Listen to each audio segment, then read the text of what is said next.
That's my speaker is concerned. Are you tired? Sure. थोड़ा जोश बढ़ा दो. Okay. I will take part 7. Building regulation design. Next. Occupancy classification is been definition has been given. I will not go into the details of what definition has been, but what are the changes in definition of residential building, residential hotel, dharmshala, service apartment, studio apartment, and private parking spaces is added. So whatever was there, this additional users have been added. In educational building, definition of daycare purpose, more than 8 hours per day is added. In assembly building, multiplex, cultural center is added, and restaurant, eating or boarding house is deleted. Eating and boarding house has been mentioned. No worry, there is no mention of that. So, which building will be considered as eating or restaurant or eating or boarding house? In business building, the definition has now been broadened, and user like handling money, telephone, computer operation, bookkeeping, sorting papers, typing, filing, IT service, etc. have been added. There is no change in mercantile, industrial, storage, wholesale establishment, and other building. Special building definition has been deleted, but somewhere in some clauses there is a mention of special building. Next, 18.2.2 and 2.3 refers to the table which is practically the same, except there are few changes in height and minimum dimension of the rooms. Kitchen has now been defined as a habitable room. Earlier it was not specifically defined. Now these are the 3 mandatory requirements which has been specified in DCR, that is society office, letter box and meter room. Minimum area of society office has been mentioned. Letter box it says an appropriate dimension. Meter room it says according to the requirement of electric supply company. Now all these things will have to be counted in FSI. Next. As it is not mentioned free of FSI in regulation chapter 15. Setback and marginal open spaces. Table number 23 specifies minimum setbacks from the road and rear side. These are all the various categories up to 15 meter, 30 meter, 70 meter and 120 meter. What will be the front, side 1, side 2 and rear, and it can be referred in this table. We would like to suggest that in between 30 and 70 there is a huge gap. So we would like to suggest in between there should be a category of 4.5 meter. And open spaces should be 4.5, 4.5, 4.5 and 4.5 for this category, because there is a huge gap of 30 and 15. If you see refer to 15 and 30 jumps to 70. 70 to 120 and 120. Next. Setbacks. Step-backs have been now proposed. Previous speakers have already stated about step-backs. Step-backs can be provided from ground level, or building can have setback as given below. That means as per the table regulation, table 23 and 23, you can provide your open spaces, or it can be what is stated in this table. Up to 15 meter, front open space will be 1.5. Thereafter above 15 and 30, 1.5. Then beyond 30, we will have to provide a setback of 1.5, so you get 3 meters. Similarly, this is all from 30 to 70, 1.5, 1.53, 6 meters. Next. Above 170, how will be the step back of various height? These are specified. Now, suggestion instead of as stated in column 3, 4, 5 and 6, it should be up to. If you can, previous slide, here it is written at 15, at 30, at 70. What we feel is that this will be interpreted exactly at 15 meter step back will be provided, or exactly at 30. So if instead of this, if it is written up to 30, so we can have step back at 10 meters. In this category, we can have step back of 27 meters or 24 meters. This is our suggestion. Next. Similarly, all these are the tables for step back from the road side, which is clearly mentioned in this here. Next. Same step backs. This is step back from the side open spaces. Similarly, this step back once again at 70, at 30, at 120. Up to 50 meter at 3 meter setback. This is for the one side open space. Second side should have the open space as mentioned in table 23. 15 meter and 30 meter, 3 meter, 1.5. Now, if you refer here, this is the total setback of 3 and 4.5. 3 meter, 3 plus 1.5, 4.5. And as per table 23, here it is matching 3 and 3.5. But as you go higher, next slide, I will show you that from about 30 to up to 70, it is stated as 3, 1.5 and 3 meters, that is totally 7.5. But in table 23, it is stated side open space as 6 meters. So we feel that this should continue and this step back should be reduced, which I am showing in the next slide. Also, we want to suggest that in between 30 and 70, one category of 45 should be added. Next. This is what we want to suggest, that first of all it should be up to 15 meter, 3 meter, above 15 and 30 meter, 3 plus 1.5 is 4.5, above 30 and 45, 3, 1.5 will be 6, next, 45 and 70, 3, 1.5 will be 7.5, 70 and 120, 3, 1.5 will be 9, and similarly will be 12. This will be same as what is stated in table number 23. Next. One of our speakers spoke about narrow chord. There is no mention of narrow chord. It is deleted. As such, these owners will have to sell, either buy or sell this plot to the adjoining plot owners, as its potential plot becomes unbillable. In both the cases, this valuation will be reduced drastically. And if we see the draft report, clause 7.9.3, the draft reports clearly state that small plots that cannot fulfill GDSR, General Development Control Regulation, and do not amalgamate with the neighboring plots will not be able to consume FSI. So this needs to be addressed. There is no option for narrow plots but to amalgamate with adjoining plot. Next. These are the various figures which I have already stated in step back how it can be. And only thing is that up at 15, no, it should be anywhere below. It should be anywhere depending upon our planning. Next. These are all the figures which you can skip this. Already I have stated in my earlier slides. Next. All these figures are already there in DCR. Next. You can skip this. Marginal open space. Now what will be permissible in marginal open space? Only 0.6 meter projection for purpose of weather shading is permitted in marginal open space. Suggest are permitted only 0.6 marginal open space. Right now we are permitted 1.2 meter from building line. Further, as per clause number 18.7.384, ramps for pedestrian is not permitted in marginal open space. I will come when this ramp issue will come. As per clause 18.7.3b3, ramps for maneuvering of vehicles is not permitted in marginal open space used as fire engine. Of course, for fire engine, ramps should not be permitted, and access for fire engine, access and fire engine maneuvering area. That is, if CFO says I want my fire engine to move all around, ramps will not be permitted. Clause number 21A1, parking space will not be permitted in marginal open space. For educational, hospital, mental hospitals, house of correction, assembly buildings, market, stadia, petrol filling station and service station, minimum 6 meter open space all around will be required. Next. Inner choke. Now, inner choke, area not less than square of 105. This is formula is same. The dimension appropriate formula will be higher than the marginal open space. So, marginal open space, let us say 70 meter height of the building is there. Marginal open space as per the table 23 is maximum 6. Let us consider one or two examples. My height is 70 meter. Area required as per this formula will be 196. Let us say 14 by 14 is 196. As per table 23, marginal open space required is 6.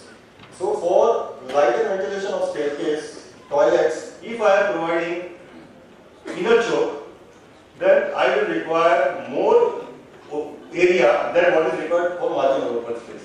Similarly, for 100 meter, marginal open space required is 9 meter, but size of the choke will require to be 20 by 20. So no other option for us, only artificial ventilation shaft as per the clause 18.4 will have to propose, that is the only option. As such, this clause needs modification. And we feel that it should be equal to minimum, equal to the marginal open space as per table number 23. Next. It is stated in the clause 18.4, plinth height should be 30 centimeter, but in case the areas where flooding is there, minimum plinth height should be 60 centimeter or as decided by the survey section. Survey section will decide what will be my plinth. Next. Basement can be in one or more level but not exceeding depth of 10.5 meters. So below ground you can have a 2-layer or 3-layer, but the depth should not exceed 10.5 meters. It is not permissible in front open space or under amenity open space or under roads. Permissible height 1.5. Permissible 1.5 from the plot boundary. So from plot boundary it is permissible 1.5 meter. Maximum height 3 meter below the slab and 2.4 meter below the beam. So height is specified, but for provision of electric substation or mechanical operated car parking system, additional height will be permissible, but we will not require municipal permission over here. It will be permitted. Next. What are the uses permissible in basement? And I have investigated which will be free and which will be equivalent to cost in FSI. Parking of vehicles will be free. Storage, storerooms, bank lockers, safe deposit walls will be only in first basement, but will be FSI. AC plant, AHU and other machines for services will only be in first basement, but you will have to count in FSI because this user is not written free of FSI in chapter 15. DG sets only in first basement and counted in FSI. Meter room only in first basement and counted in FSI. Dry type electric substation, distribution substation only in first basement and will be free of FSI. I don't know whether electrical company will allow us substation in basement, but in DCR it is specified. Effluent treatment plant, suction tank and pump room will only in first basement and will be free of FSI. MRI and X-ray rooms in first basement and in FSI. Shops and offices are also allowed only in first basement, but will be in FSI. Next. Next is podium. Similar as we have presently, permissible one or more level. Top of podium may be used for garden, swimming pool, recreation purpose, which should be open to sky. For podium, parking without ramps, up to 200 parking, 2 car lifts will be required. And beyond 200 parking, for every additional 100 parking or part thereof, 1 additional car lift will have to be provided. So if your parking is exceeding this, 200 or 250, you will have to provide 3 car lifts. If it is 350, you will have to provide 4 car lifts. Podium height with ramp should not be more than 24 meters in height. So top of the podium should not be more than 24 if there is a ramp. With car lift, 2 car lifts, it should not be more than 9 meters. If podium is accessible from fire engine, the other side, open space from podium should not be less than 1.5 meters. Now this provision is added here. Driver's restroom has been made mandatory. Sanitary block on every podium floor, which is written on every podium floor, shall be provided at a rate 1 toilet seat and 1 urinal per 50 cars. And once again, the same will have to be counted in FSI. So we have given 3.5 FSI, but if you enlist all these things, so 2.4, 2.7 present it is, plus staircase, balcony, we are getting free. Some of the users which we are getting free, I think it will be, what presently we are getting, will be more than 3.5, sorry. Next. Users in podium, parking, free of FSI. AC plant, AHU if you provide, then will be in FSI. DG sets, electrical meter room will be in FSI. Dry type electric substation, this is specified, is very good, will be free of FSI. Now minimum and maximum height as what is specified for basement, for podiums it is not specified. Only the total height of 24 meter and 9 meters specified. Next. This new regulation has been added and I think it is a good regulation, social obligation.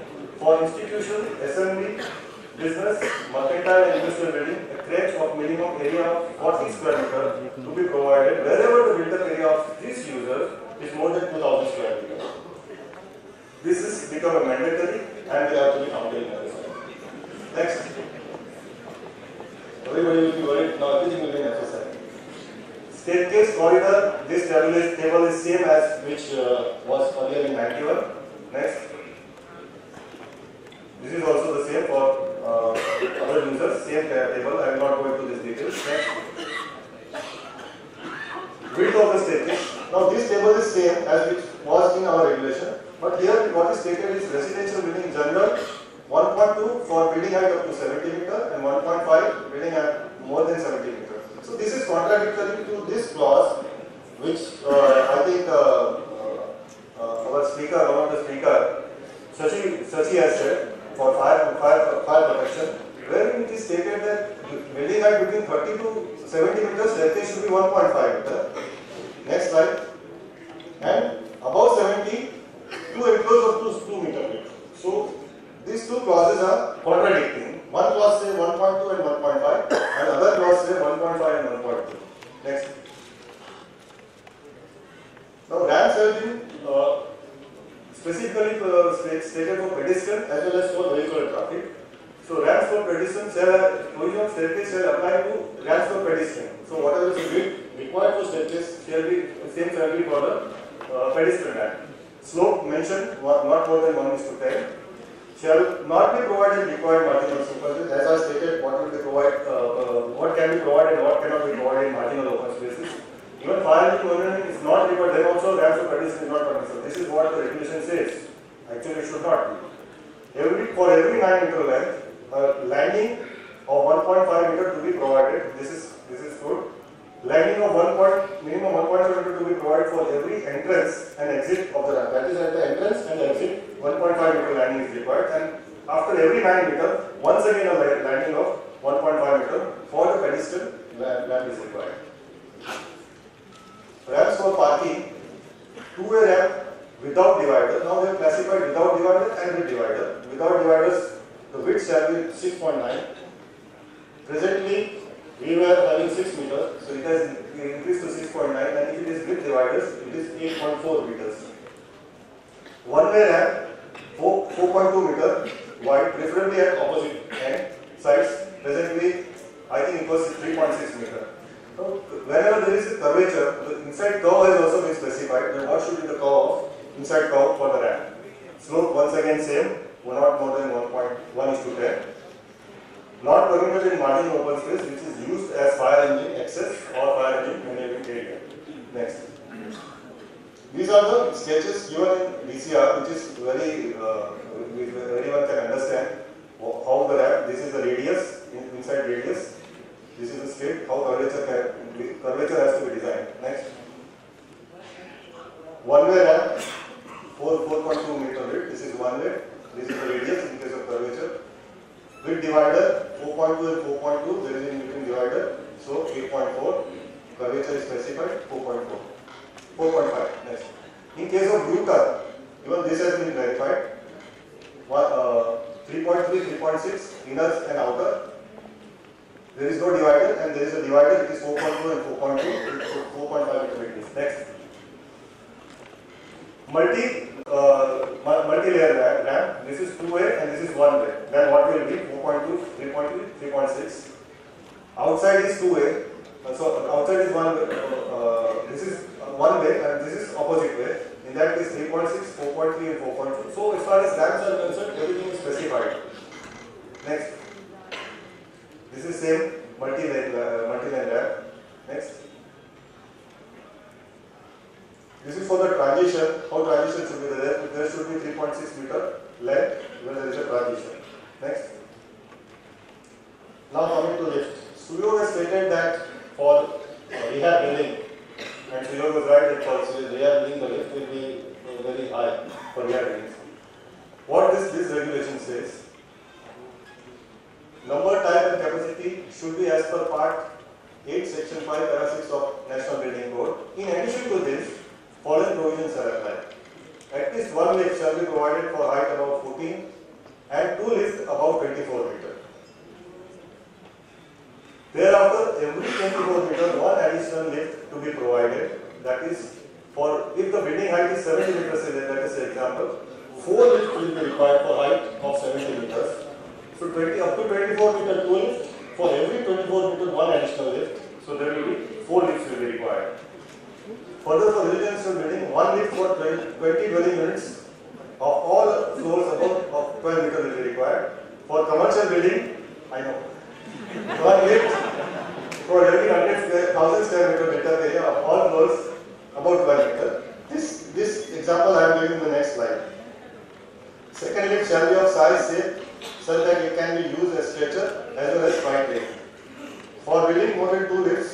shall be provided to the basement.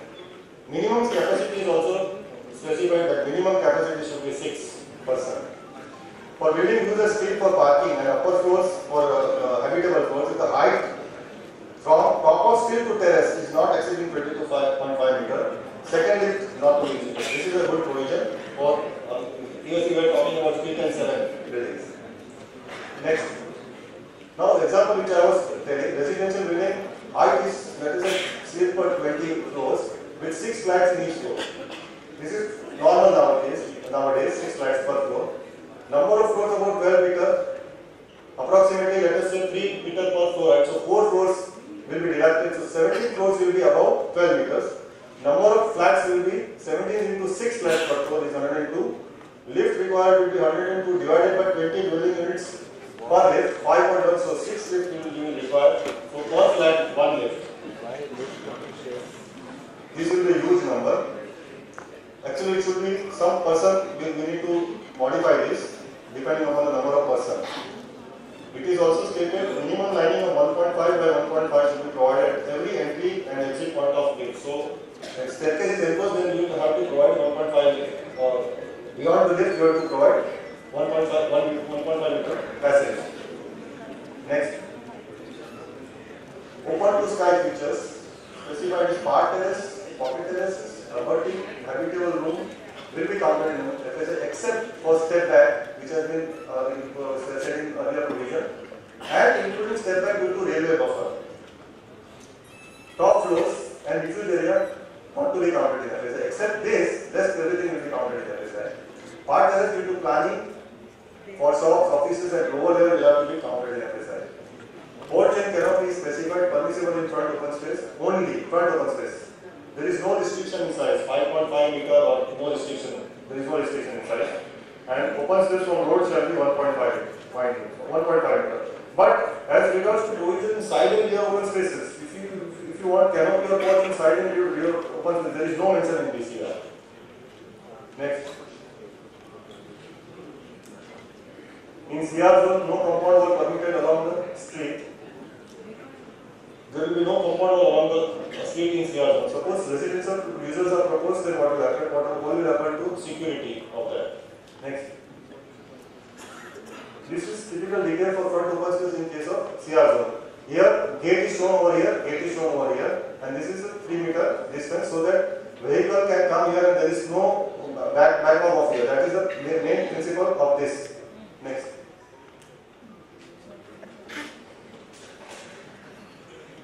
This is what I have shown in that figure. So, in case of steel, access to parking in the steel is not permissible from the public road. So, it should be from the side, open space, side or rear open space. Now, this is for electric substation, it has been specified. For plots up to 1000 square meter area, consumer substation shall be provided within the building premises. So, even if your plot is 400 square meter, they may ask for a consumer substation. It is stated up to 1000. For plots having area more than 1000 square meter, if CSS cannot be accommodated within the building premises, then it may be permitted in plot outside building premises, provided it shall not reduce the marginal open space. Marginal open space, nothing will be permitted. What is the maximum permissible size? Plot area required for substation. Up to 1000 square meter, there is no plot area. You have to provide within the building line. 1000 to 2000 says 40 square meter for plot area maximum. You have to pay, depending on the electric company. 2000 to 4000, 66 square meter of plot area.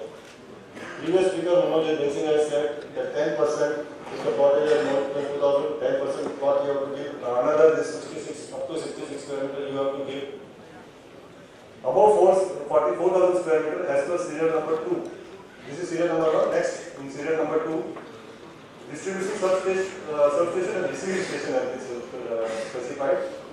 In the premises of electric company or any development adjoining 4 hectares or on public open space, such use shall only be provided underground in public open space. For DSS, maximum 1200 square meter, and for maximum 3500 for receiving station, RS, 3500 square meter. No size restriction for development in the premises for electric distribution company. Now, if you refer the previous slide, it says that for plot more than 4,000, this will apply. That means we have to give 1200 square meter for plot. Next. This is already stated. Now, last thing is that in case of grievance, now once again there is a grievance. If you have a grievance regarding the provision of substation, developer may appeal to commissioner for redress. That is a good provision, and the decision of commissioner shall be binding. So there is a chance that suppose electric company says that we want it, you can appeal to it and to the commissioner for redress. Next. Parking can be provided in street, railways, podium and uncovered space in the plot. No parking space in compulsory open space as stated earlier. Deck parking including of car to be counted in FSI. So ex-principal commissioner Subodh Kumar's this clause is continued. That is good. Maximum area of parking space excluding the area of manually placed passage, ramps, columns, car lifts, etc. should not be more than 25 square meters. And including all this area should not be more than 40 square meters. So one parking area has been specified for one parking. Your area, excluding all these areas, common areas, should not be more than 25, and including all these areas should not be more than 40 square meters. If you are exceeding this, then the area will be counted in FSI. So suppose you have got 10 parking, then this criteria should not exceed 250, and this criteria should not exceed 400. Otherwise, additional area will be counted in FSI. For transport vehicle, there is no change. This is a table which specifies the parking, and now parking has been reduced as earlier said by earlier speaker, and it has been mostly on 100 square meter, and this is very clear. It is stated in regulation. Everybody can. I will not go in detail. But one thing that I would like to point out is for educational building, this school bus parking. It says that 0.4 for school bus parking for every 100 square meter carpet area of classrooms. So this will be a huge parking for school bus, which was not earlier in earlier 1991 regulation. This is once again same for different user. What are the parking spaces required, which is given in the table. Next, I will not go into this detail because of time shorts. Next, short of time. Next. This is what I have said. In TOD zone, parking requirement will be reduced to 50%. School bus parking will be introduced, as I said, for 0.4 for 100 square meters carpet area of classroom. This will be a huge number, difficult to provide. It cannot be provided in marginal open space parking. Will have to be provided within the building line. Minimum height required for bus parking specified is 5 meters. So, if we provide it within the building line and height is restricted for educational building is 30 meters, what you get is net 6 crore for consumption of FSI. So, whatever FSI 3.5 or 5, I don't think so it will be consumed for educational building. Next. So, parking layout, including driveway, ramp, etc., is clarified in this, hence the MOC from ETC may be dispensed with. Next. These are all 3 points driveways for the parking layout, which has been specified, as I told earlier. For single one-way drive, 3.6. For two-way, 6 meters, 3 plus 3. Next. For parallel parking, one-way. This one-way parking 4.2. For one-way, two-way parking 4.5 driveway. For two-way driveway 6 meters. So these are all figures for 45 degree. What will be the driveway? Is specified for 40 degree angular parking 40 degree. This is for 35 degree. Everything is specified clearly in this figure. This is for motorcycle or scooter parking, which is also specified. Now helipad. Clause has come, helipad. It will be around in rooftop, terrace or cantilever structure. It can be used by private or for personal use. Location, size, elevation as per Ministry of Civil Aviation and DGC. Thumbs up Takani. Provision for firefighting as prescribed by CFO, DG Scope, DGCA, Director General of Civil Aviation shall be provided. No fueling facility should be there in the premises. In case of emergency and for public purpose, unrestricted access as required by NCAG and another government agency. This is good. If there is a helipad, in case of emergency, it can be utilized. Since what type of building this will be permitted, it is not specified. We presume it can be allowed in residential building also.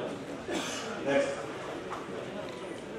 coinciding, a new clause has been introduced: public sanitary convenience PSC blocks and toilets. In case of reserved designated plot for public purpose, any buildable amenity, and in public buildings, as specified in regulation, what are the public buildings? It shall be constructed and maintained for general public use. It should be accessible to general public and maintained by the owner. Let us say there is a mall, then PSC has to be constructed. For reserved plot, for plot reserved stroke designated for public purpose, these are the requirement for ladies and gents each. Plot is more than 2,500, 2 toilets and 2 urinals, and less than 2,500, 1 toilet for 1 urinal. Availability of PSC shall clearly be displayed from the public street. So people should know that there is a PSC block in this building. In public building, it will have to be counted in FSI, and it is not mentioned in clause 15.15 and 15.1.1 and 15.1.2 for permitting area free of PSC. So this is also compulsion, and we have to count in FSI. Next. Gaotan, Kolivada, separate provision of open spaces have been given, depending upon the road width. For plots abutting road width below 9 meters in width, height should not be more than this mistake one. It should not be more than 12 meters or maximum G plus 3. Ground government coverage should not be more than 75%. And one parking per plot, only plus one parking will be required for plot having area more than 250. If the plot area is less than 250, parking will not be required, and this will be the restriction. Next. For plot abutting road 9 and above, 9 meters and above is width, the permissible development will be as stated, what I have stated in previous slide. That is for plot abutting below 9 meters in width, or as per the permissible FSI in the zone, that is 3.55, whatever it is. If the development is proposing with zonal FSI, it should comply with all the regulations. So what I have stated in earlier regulation will not apply. Next. Front open space in Gaotan, Kolivada, except for development with permissible zone. So if it is 12 meters in height, ground plus 3, 75% coverage, then this will be the criteria for the open space. For street less than 6 meters, open space is nil, subject to minimum 2.25 meters from the central line of access street. Street 6 meters and more, and less than 9 meters, 6 to 9 meters, 1.1 meters from the front. This is front setback. Street 9 meters and above, 1.5 meters from the front. Next. Features permitted in marginal open space in Gaotan and Kolivada for plots more than 250, such as cornices, weathers, and etc. will be permitted at legal level, not more than 6 meters. It should not reduce required open space to 1.5 meters. And for plot less than 250 meters, such as cornices, only 0.3 meters will be permitted. Should not reduce required open space to 0.9, and it is not permissible in open space. Next.